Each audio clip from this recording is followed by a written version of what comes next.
Hi friends, நான் உங்கள் சரண்யா. நேற்று ஒரு வீடியோ போட்டிருந்துருப்பேன். அது எனக்கு என்னால் முடியலை, ரொம்பவே என்னால் முடியலை. என்னென்னா, எப்போ என்ன நடக்கும், எப்போ எப்படி வருவார் அப்படிங்கிறது நமக்கு தெரியாது இல்லையா? அதனால் எனக்கு நிம்மதியே இல்லை. என்னடா பண்ணுறது இப்படி ஆயிடுச்சே அப்படின்னு ஒரே யோசனையாக இருக்குது. ஆனால் இங்கனோடு யார்கிட்ட வீடு கேட்டாலும் தரமாட்டாங்க.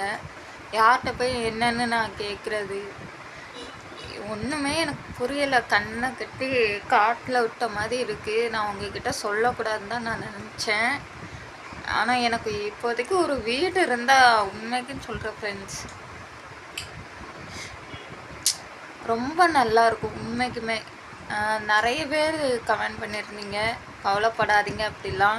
அவங்களுக்கெல்லாம் ரொம்ப நன்றி. சிலவங்க புரிஞ்சிக்கல, பரவாயில்ல, அவங்களும் புரிஞ்சுக்குவாங்க. ஒரு நாள் இல்லை ஒரு நாள் கண்டிப்பாக புரிஞ்சுக்குவாங்க. இந்த இடத்த விட்டு நான் போவேன். கண்டிப்பாக நான் போய் நான் நல்லபடியாக நான் வாழ்வேன். எனக்கு நம்பிக்கை இருக்குது. இப்படியே நடந்துட்டு இருந்ததுன்னா நான் என்ன அதுக்காண்ட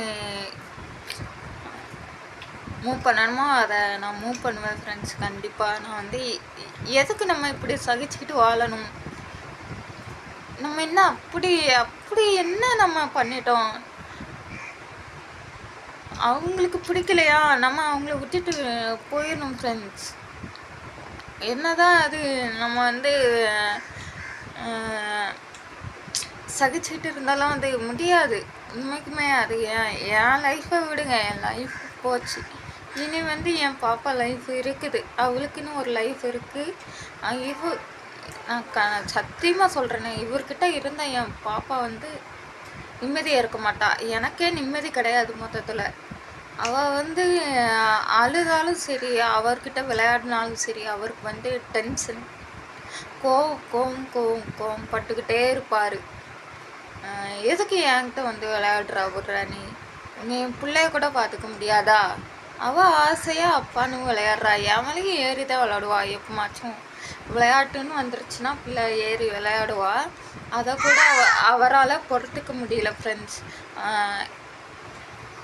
அவளை திட்டுறது, அதுக்கப்புறம் என்ன திட்டுறது, நான் எத்தனை நாள் தான் நான் சகிச்சுக்கிட்டே இருப்பேன் ஃப்ரெண்ட்ஸ். என்னால் முடியல சத்தியமாக.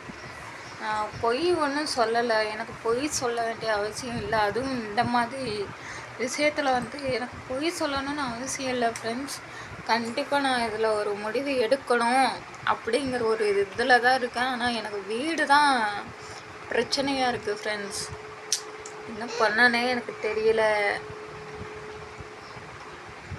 யாராச்சும் உங்கள் வீட்டுக்கு பக்கத்தில் கண்டிப்பாக ஹெல்ப் பண்ணுற மைண்டில் நீங்கள் இருந்தீங்கன்னா, எப்படி சொல்கிறது, நாங்கள் இருக்கோங்க்கா உங்களுக்காக அப்படின்னு நினச்சிங்கன்னா கண்டிப்பாக கமெண்ட் பண்ணுங்கள். உங்களுக்கு நான் ரிப்ளை பண்ணுறேன். என்னால் சத்தியமாக முடியலை. அதுக்கப்புறம் நான் தனியாக அதுக்கப்புறம் இது பண்ணலான்னு இருக்கேன்.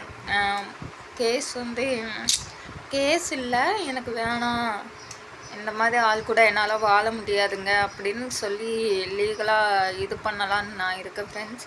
உண்மைக்கும் ஹெல்ப் பண்ண தயாராக இருந்தாங்கன்னா கமெண்ட் பண்ணுங்கள். உங்கள் கமெண்ட்டுக்கு நான் ரிப்ளை பண்ணுறேன் கண்டிப்பாக.